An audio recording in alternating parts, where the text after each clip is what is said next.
ಕೋಶ ಅಂದ್ರೆ ದೇಶ ಅಂತ ಹೇಳಿ ಫಸ್ಟ್ ಟೈಮ್ ಆ ಒಂದು ವರ್ಡನ್ನ ತುಂಬಾ ಕೋಶ ಎಷ್ಟು ಮೀನಿಂಗ್ ಇದೆ ಅಂದ್ರೆ ಅಷ್ಟು ಅಚ್ಚುಕಟ್ಟಾಗಿ ಪ್ರತಿಯೊಂದು ಓದೋದ್ರ ಬಗ್ಗೆ ಆಯ್ತು, ಕ್ರೀಡಾ ಮನೋಭಾವನೆ ಯಾವ ತರ ಬೆಳೆಸ್ಕೊಬೇಕು ಅನ್ನೋದ್ರ ಬಗ್ಗೆ ಮಕ್ಕಳಿಗೆ ತಿಳುವಳಿಕೆ ಹೇಳಿದ್ರು. ಈಗ ನಾನು ಮಾತಾಡ್ತಾ ಇದ್ದೀನಿ, ಮಕ್ಕಳು ಅವ್ರದೇ ಆದ ಒಂದು ಲೋಕದಲ್ಲಿ ಇದ್ದಾರೆ. ಅವರು ಈ ಒಂದು ಏನು ಬೇಸಿಗೆ ಶಿಬಿರವನ್ನು ಚೆನ್ನಾಗಿ ಬಳಸ್ಕೊಂಡಿದ್ದಾರೆ ಅಂತ ನಾನು ತಿಳ್ಕೊಡ್ತೀನಿ.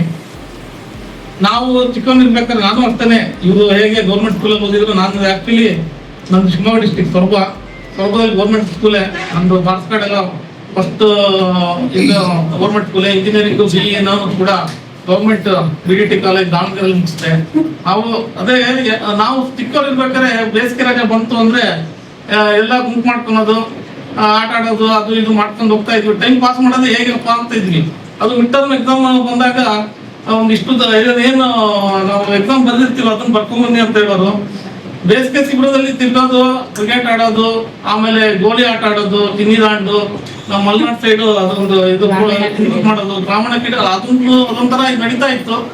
ಈಗ ನಮ್ಮ ವಕೀಲ್ ಸಾಹೇಬ್ರು ಹೇಳಿದಂಗೆ ಮೊಬೈಲ್ ತುಂಬಾ ಅಡಿಕ್ಷನ್ ಇಂದ ಇದಾಗ್ಬಿಟ್ಟಿದ್ದಾರೆ. ನಿಮ್ಮಾನ್ಸಲ್ಲಿ ಸಾಹೇಬ್ರು ಹೇಳ್ದಂಗೆ ಅದಕ್ಕೆ ಆದ ಒಂದು ಸೆಕ್ಷನ್ ಇದೆ, ಅದೇ ಒಂದು ಇದು ಮಾಡ್ಕೊಂಡ್ಬಿಟ್ಟಿದ್ದಾರೆ ಮಕ್ಕಳದು. ಪಾಪ ಈಗ ಆ ರೀತಿ ಅಡಿಕ್ಟ್ ಆಗ್ತಿದೆ ಮೊಬೈಲ್ ಅನ್ನೋದು. ಅದನ್ನ ತಪ್ಪಿಸ್ಬೇಕಾದ್ರೆ ನಮ್ಮನೆ ಬರ್ಬೇಕು ಅನ್ಸ್ತಾ ಇದೆ.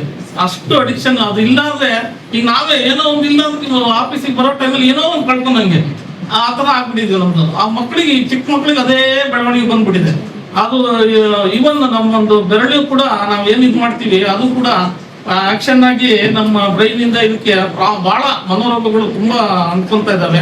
ಚಿಕ್ಕಬಳ್ಳಾಪುರ ನಿರಂತರ ಸುದ್ದಿಗಾಗಿ ಪಾಲಾರ್ ಪತ್ರಿಕೆ ಚಾನೆಲ್ಗೆ ಸಬ್ಸ್ಕ್ರೈಬ್ ಮಾಡಿ.